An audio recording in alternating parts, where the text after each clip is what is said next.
as long as it works, I'm actually recording to the cloud rather than to my computer since it's gonna be a really long recording, so I'm hoping that that works. And Would you like me to put myself where the person? I'll move it. I'm gonna move it, so it's like this, but I was just getting it set up. There we are. There we are. And I'll come over here right behind you while we Yay. start. Okay, so hello recording. This is Dr. Newmark and TJ Cardella, and I'll just give you a little bit of an introduction before we jump in. And so TJ is gonna talk for a little while about her day-to-day life, kind of as a tech writer, and a little bit on her background. And remember, what they are doing, I'll tell you and remind them, is part of this project is they have to submit 3 presentation reports Okay. to a supervisor who could not attend. Okay. So that's the scenario. So they have to capture the background of the speaker and sort of the main points that were addressed in the presentation. And then they're doing another report that's derived from their own research and a subject matter expert who can be somebody who is either a tech writer or somebody else who does a lot of writing in their career. Sure. So they're gonna have these reports as a part of this larger assignment. And that's what they're working on. Okay. All right, so I have known TJ for almost 4.5 years, probably. She was a student in a grad class of mine or 2. I don't remember whether it was 1 or 2. Yeah. And she has a long career as a tech writer and as a writer just outside of the tech writing field. I've mentioned to you that she's done all kinds of interesting things, including designing and selling coloring books, which have been really amazing. But so she'll tell you a little bit more about her career. Were you in my pedagogy class or my visual rhetoric class? Visual rhetoric. Visual rhetoric, Yeah. yes, I love that class. Yeah. But Tiffany's pedagogy. yes, so, but she has her master's from our program in rhetoric and writing, and she's been a tech writer at Sandia for a long time. And so with that introduction, I'm just gonna let you take it away. All right. All right. I think I'm gonna feel happier if I'm standing up, to be honest. I feel like that would be a good thing. So yes, EJ Cardella, also known as Antonia Cardella. Nobody calls me that. It's a grown-up name. I'll go way back in history and say I started off being an artist. And I have been an illustrator and a fine artist and a muralist and a costume designer and a set painter for the movies and for plays in town, that kind of thing. So I've done all kinds of different things, and I've worked in bookstores, for many bookstores, many years. And when I was working as a commercial real estate appraiser in 2008, and the bottom fell out of the commercial real estate market. And I found myself trying to figure out what I was going to do with my life. And I came to UNM, and I started taking classes, not knowing which direction I was going to go. And they had a professional writing program back then, an actual degree in professional writing. And I started taking classes and I was hooked. Basically, I tell people I rearrange other people's bad sentences for a living, which is kind of true and kind of not.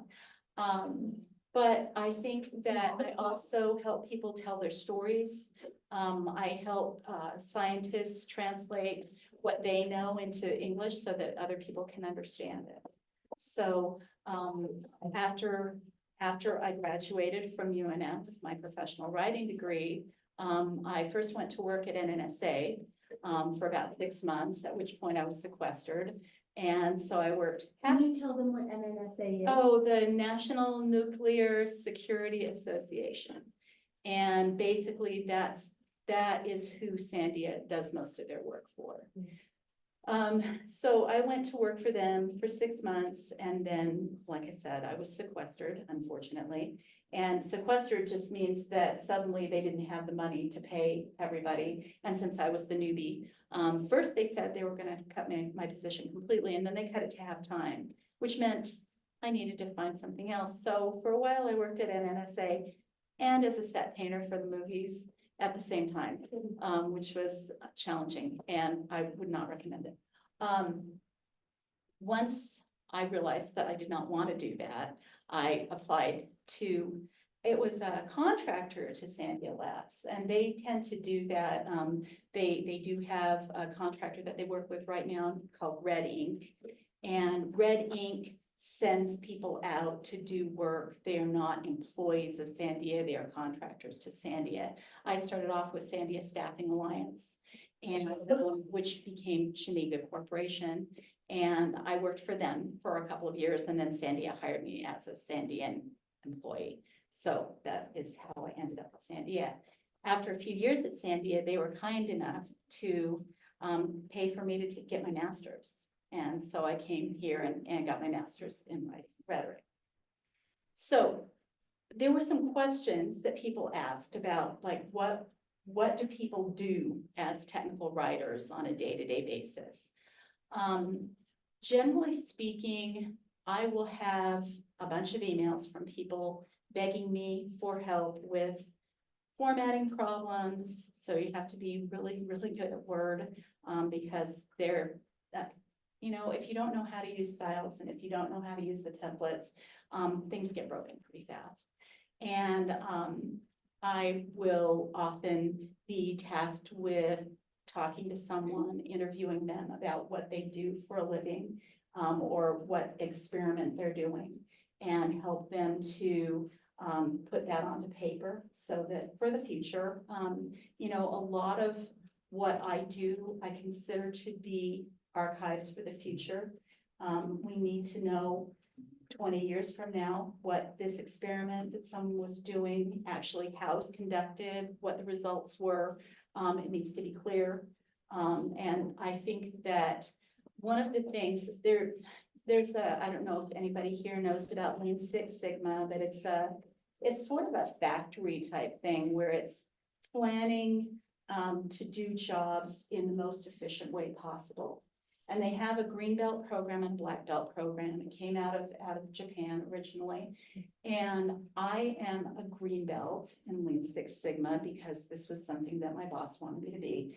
And when I was doing my green belt project, you had to take some classes. And one of the things we did was there was a little catapult, and you know, you have cups and you popped little pom-poms into the cups, and you had to measure how far they were going and how well everything worked and that kind of thing. And then we were supposed to see where we could cut costs and also make the whole process more streamlined.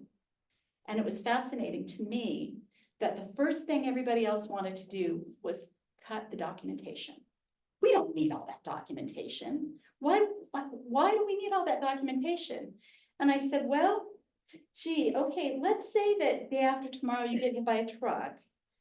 Who's going to remember how we did this? Who's going to remember all these statistics? Who's going to remember this process? And they're like, oh. And there's a lot of that where you really have to explain to people. Documentation is important. It is important because you can't count on people's memories. You can't count on people being there. People retire, people move. And so this is history that I feel like I'm working on. The other thing in my group, I work, and I have worked for the last 11 years. Yeah, 11 years at Sandia with their explosives technology department. And my job is such that if I'm recording a process that happens, it could make the difference between someone going home intact, you know, with their fingers and, you know, all their parts, or maybe not going home at all. And so it's a very, I don't want to say onerous, but it's a big responsibility to document things carefully, correctly, and make sure that you're not leading someone astray. I often do weird things. Right now, SharePoint, I'm sure you all are probably familiar They're with familiar SharePoint. with it, but not perhaps as such. I Okay. think the document sharing that Outlook uses SharePoint. Yes, Like, they would notice it if they looked at the URL. got it, but but- it's not something that they're, okay. So SharePoint is what we use at Sandia largely to communicate between each other. It is a place where you can share documentation. It has taken the place of websites for us to a great degree. It acts like websites for us. So we have pages, SharePoint pages that say, my group, I'm responsible for making sure that all the documentation is in the right places and that people can find where they need to go and that kind of thing. We are currently shifting from SharePoint as we've known it to SharePoint on the cloud.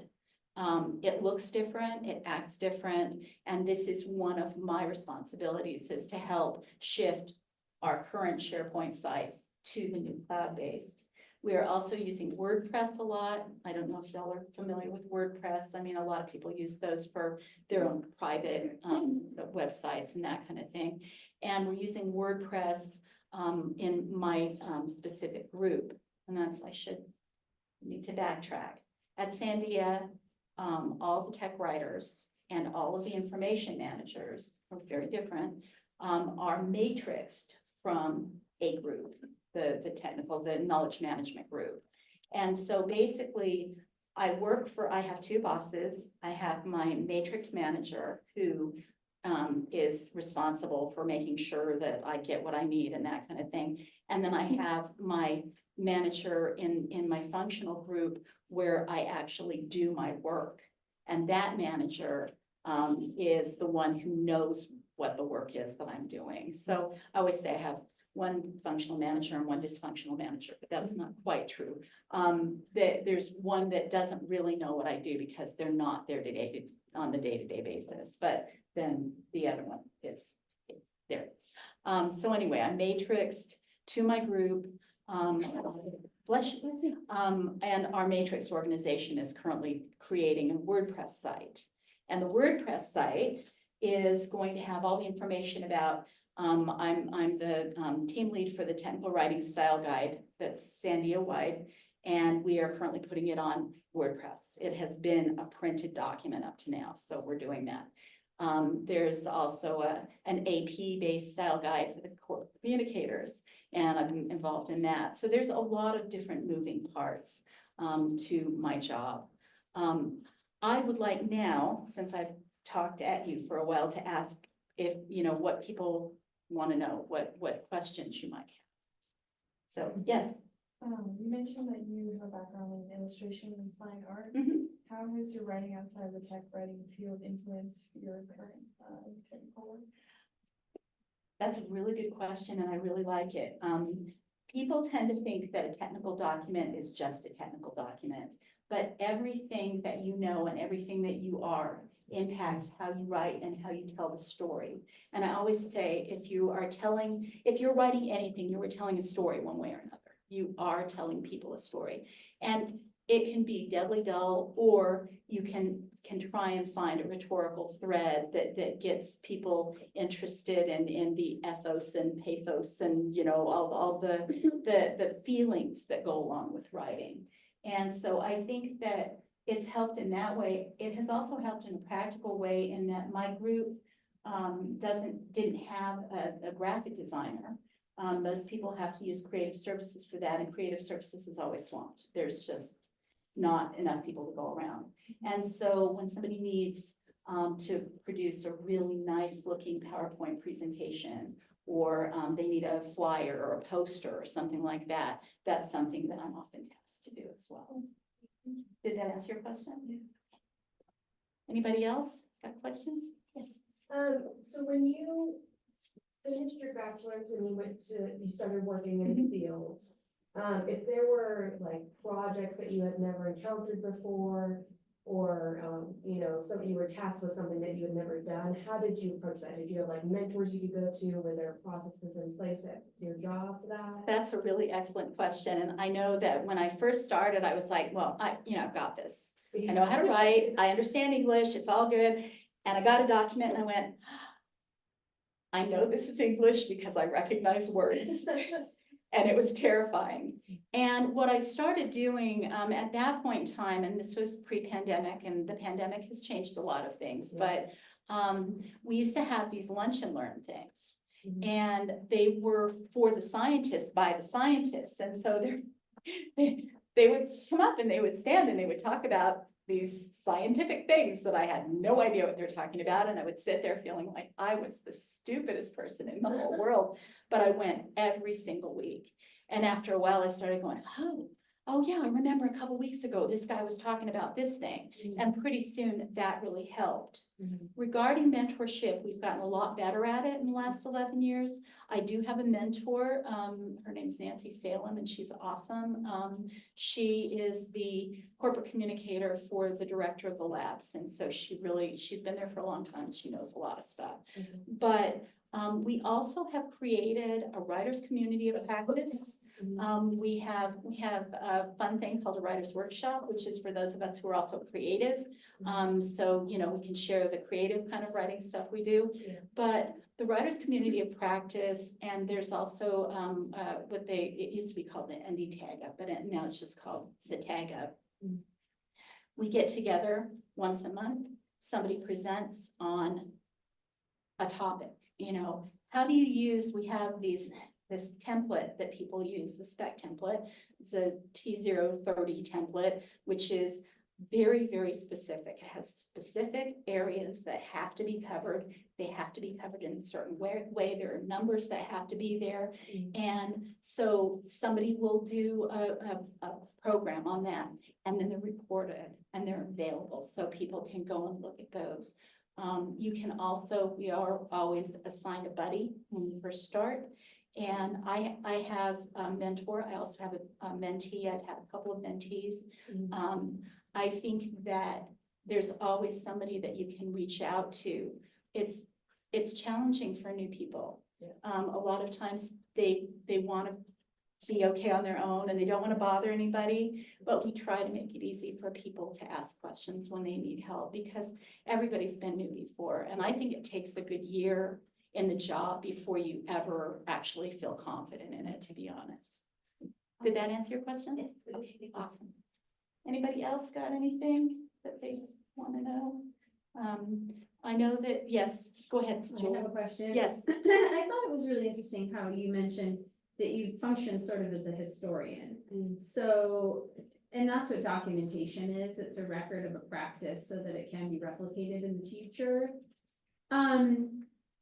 I do, not that I'm sort of well, I am a real warrior, but how does this transition from hard copy kind of legacy documentation to cloud-based documentation deal with the historical aspects of being a professional communicator or a tech writer, in that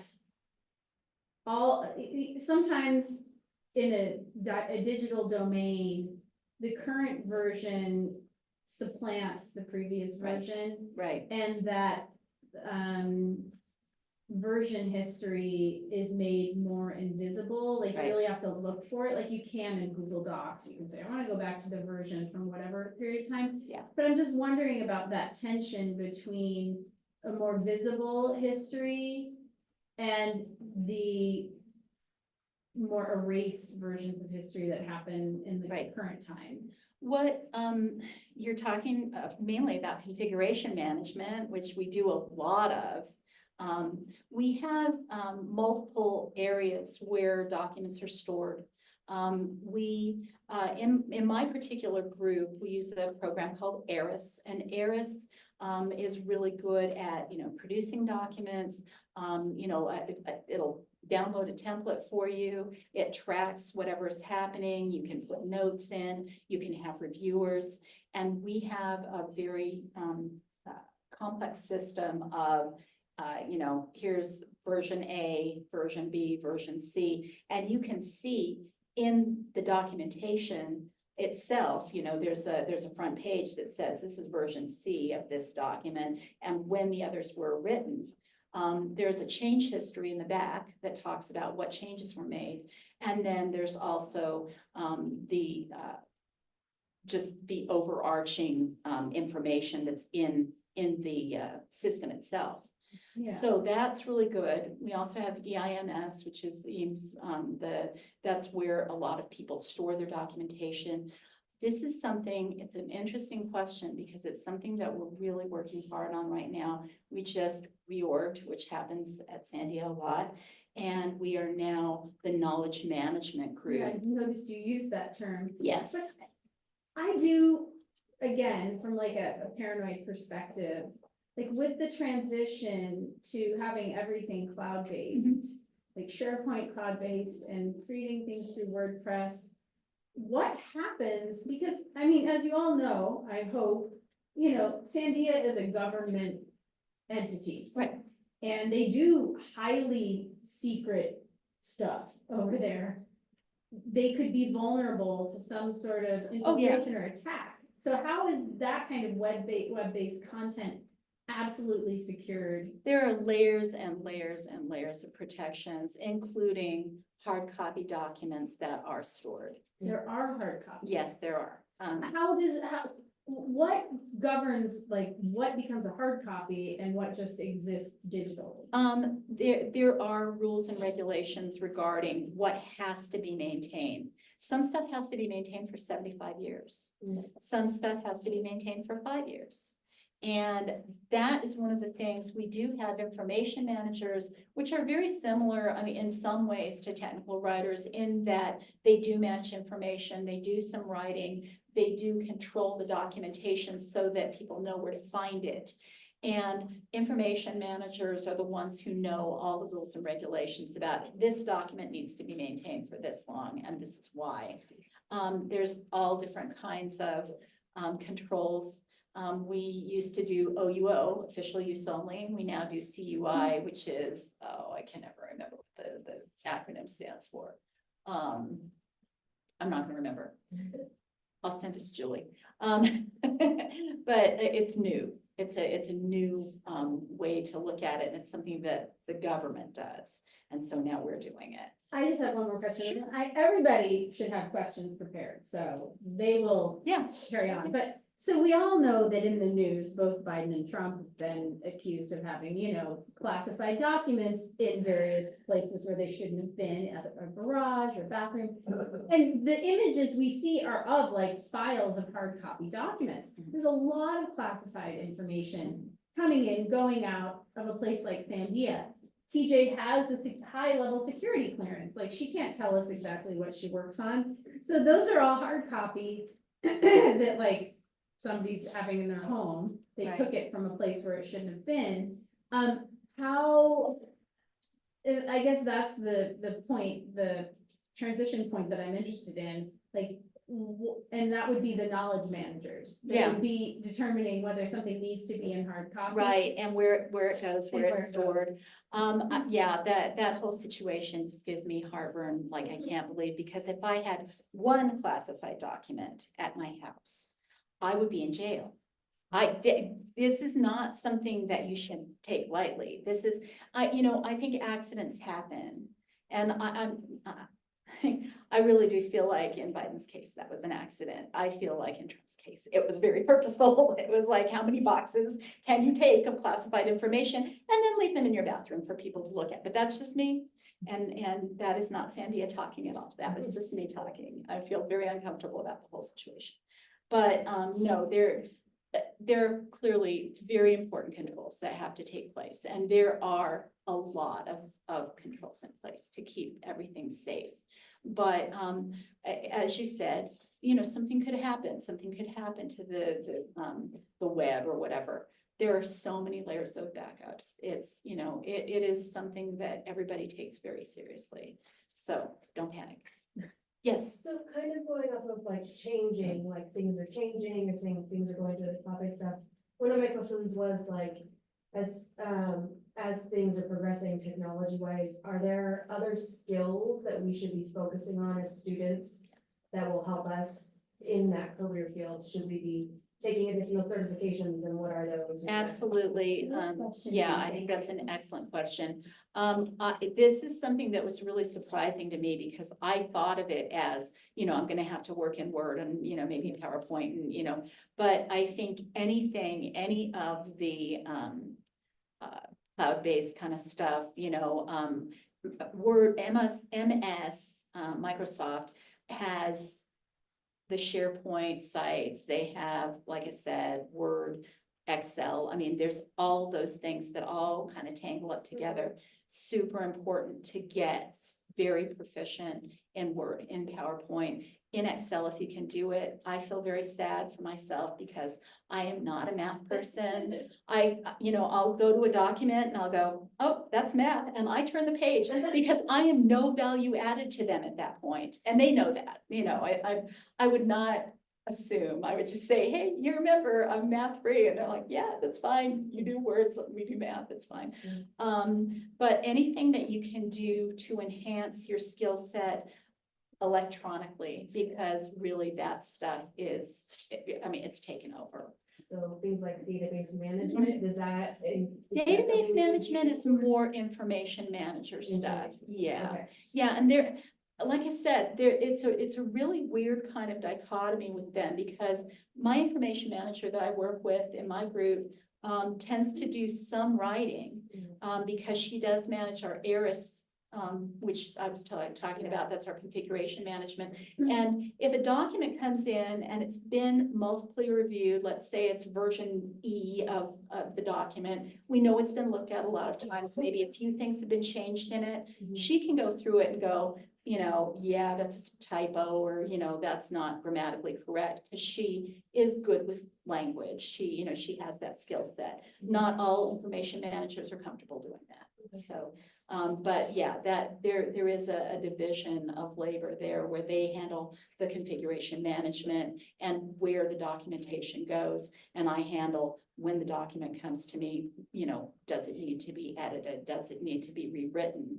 Does it need to be written? People will sometimes hand me a bunch of slides and a bunch of information and say, could you go to the lab and talk to so-and-so? And then I have to compile it into a document.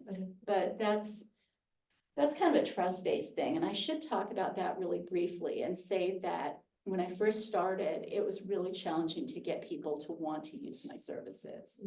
And it was because they didn't have a good history with tech writers.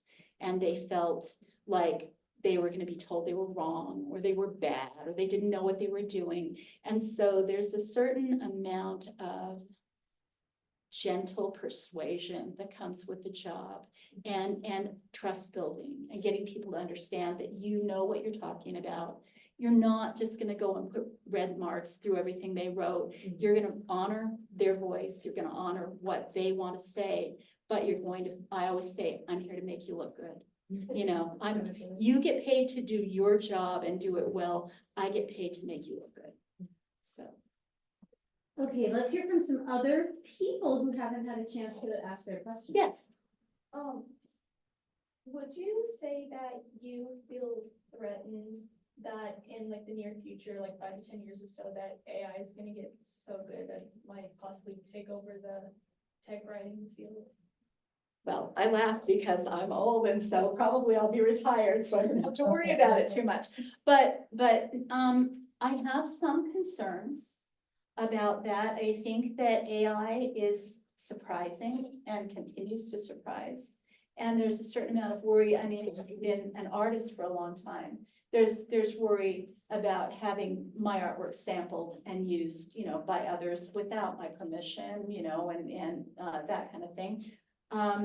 But I do think it's something that needs to be considered.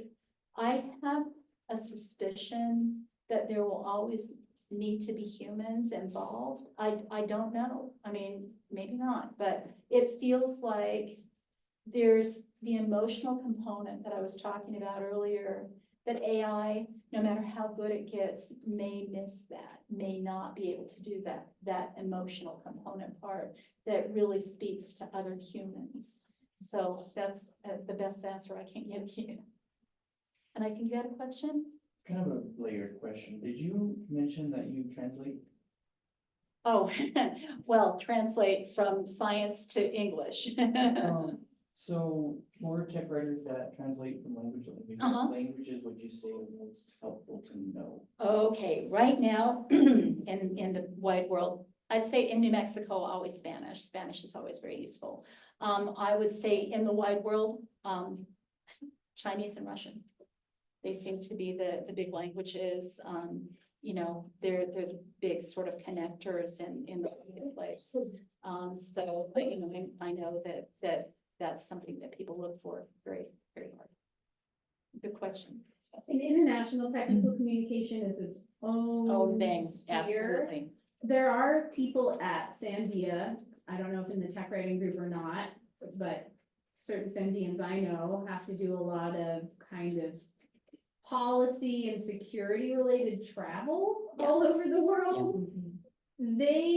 There's a whole infrastructure that exists to support that kind of intercultural communication that may or may not touch on any of the work you do. Sure. But if documents need to be translated,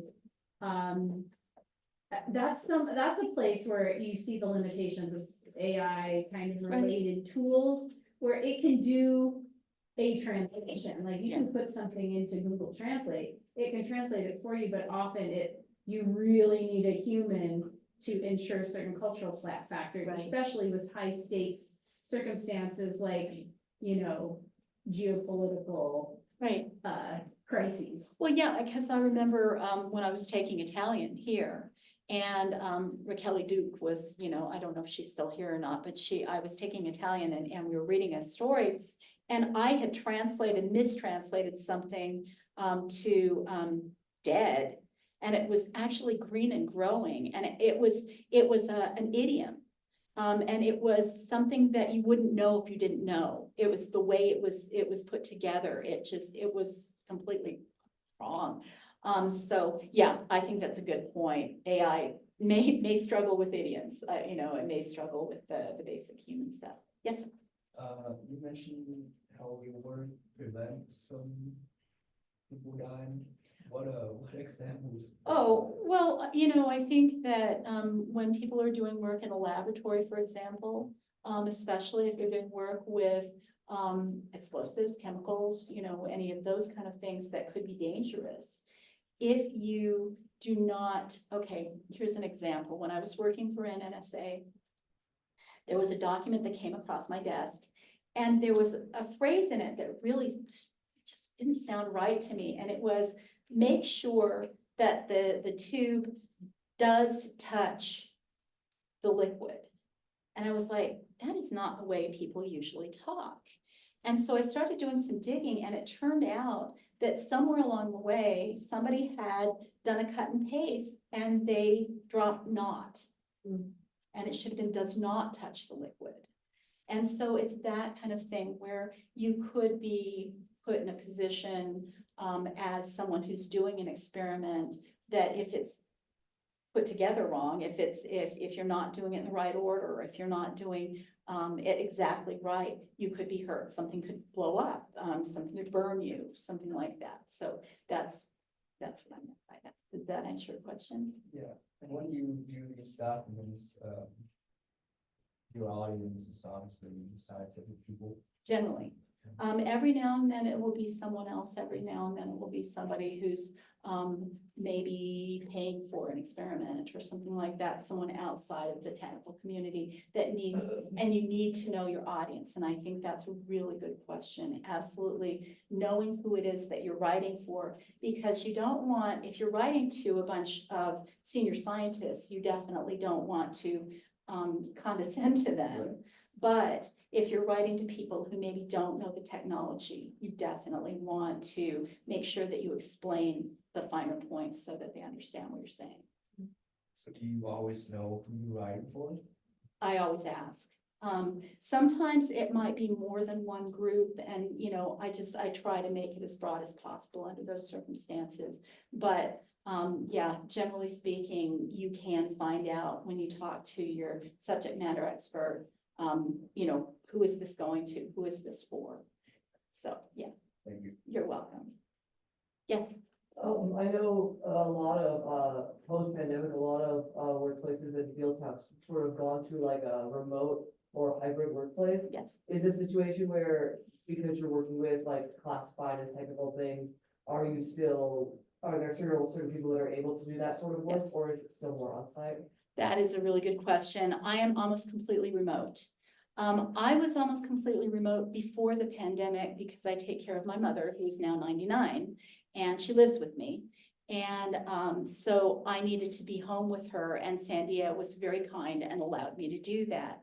I do some classified work. When I do classified work, I have someone stay with her, and I come in to the office. I go to the classified administrative specialist station, and I work there on site until, whatever documentation is done.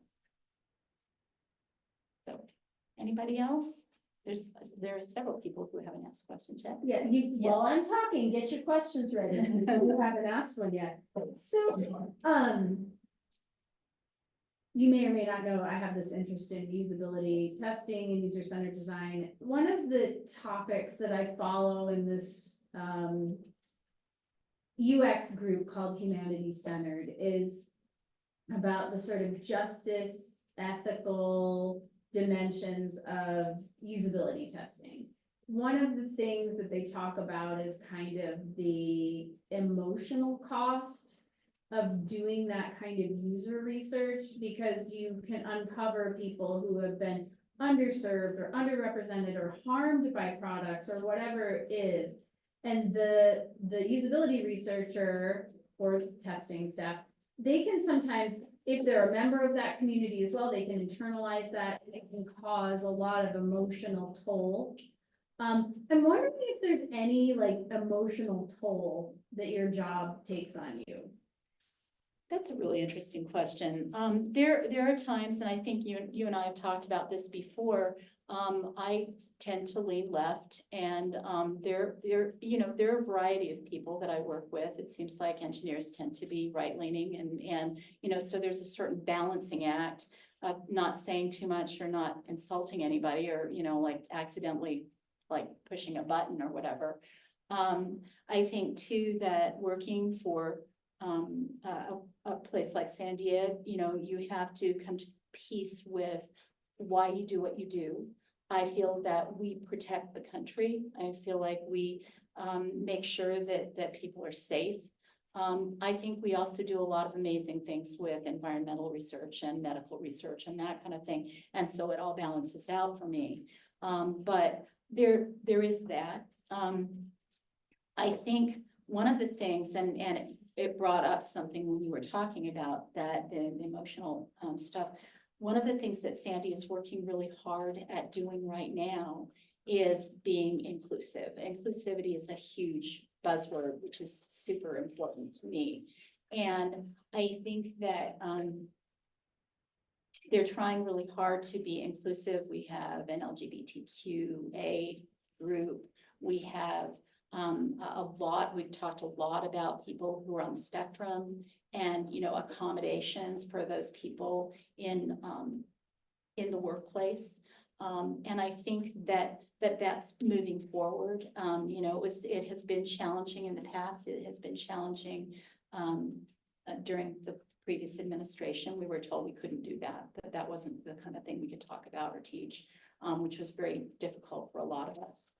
But it's definitely improved, I think, over the last few years. And I feel like the inclusivity is a huge thing, and making sure that everybody feels like they can bring their authentic selves to work, which is huge. Yeah. Thank you. Sure. Okay, other questions? I tell you, we haven't heard from Alma, we haven't heard from Mason, we haven't heard from Robbie, we haven't heard from. I think that's it. Ellie. Oh, nope. Yeah, so there's 4 people. At least half of you have to go. Okay, at least half, so there's 4, 2 have to go. But until then, B. Yes. So when you're talking, kind of going off what you were saying about, that we oftentimes, different backgrounds, different opinions within the workplace. Mhm. If you have something that you've received from someone that is, on the opposite end of the aisle, and you can see within their language and syntax that coming through, how do you handle that with them? Like, do you just make it as benign as possible and send it back to them? Or what, how do you handle that in your workplace? Okay, yeah, they, them, rather than he, she, that kind of thing. I know stuff. I've worked there for a long time, so I know what the rules are. Mhm. And I can hit people with rules if I need to. Okay. Generally, I do try to keep it as benign as possible. I try to be as kind as possible and as understanding as possible because everybody's coming from different areas. Mhm. But if I see something that feels really wrong, Great. for example, the term grandfathering in. Mhm. Grandfathering in is just something that people have used for a really long time, but it comes out of slavery. It's really inappropriate. It comes out of Jim Crow. It's, it's gonna hit some people wrong. Mhm. So I say, we don't use this term anymore. Let's try something like, historically, we've done this or whatever, the historical precedent is, but we don't use those So terms. there are solid guidelines that you can come to someone and be like, Mhm. okay, this is a hard line. Okay. Which is why I got involved in writing the technical writing style guide about 6 or 7 years ago. And we're in the third iteration. And the last iteration had a big section on inclusivity. And that was the way we framed it. Be inclusive. Don't say anything that's gonna hurt somebody. Don't, think about your audience and how you're gonna impact them. Mhm. Okay, we are close to time for class, so who's got a question? Some of my folks who haven't asked yet. Quiet people, hello, yes, Are there accommodations being made for people on the spectrum? yes. What kind of accommodations? Basically, I think this is in its infancy. My boss is very, very involved in this because her daughter has autism. And, she really wants very badly for her to be included in the world. And so, a lot of it's education. Just trying to say that there are a lot of ways to be in the world. Sometimes you might have a coworker who does not express themselves the way that you express yourself. Please be kind, be thoughtful, ask questions. And I think that the more we do that, the more educated people are, the easier it's going to be for everybody to be successful in the workplace. Because my son has ADD, not ADHD, ADD, which is really challenging because he didn't get diagnosed for a long time. And I have another friend who just recently got disability because of his ADHD. He cannot hold a job, he cannot focus, and he's struggled. And I think that maybe the world is starting to be more accepting of the fact that people are all different. And, it really makes a huge difference in the workplace to be able to, like I said, bring your authentic self to work. And Did that answer the question? one final question from anybody. Go once, go twice. All right, I'm gonna let the three who didn't ask questions off the hook today, but I expect to hear from you either Wednesday or Friday. Maybe I just covered everything so well. Give TJ a very warm applause. Thank you so much. All right, I'm gonna turn off the recording here on Zoom. Bye, Zoom. By Zoom, if I can, let's see, stop recording. Stop.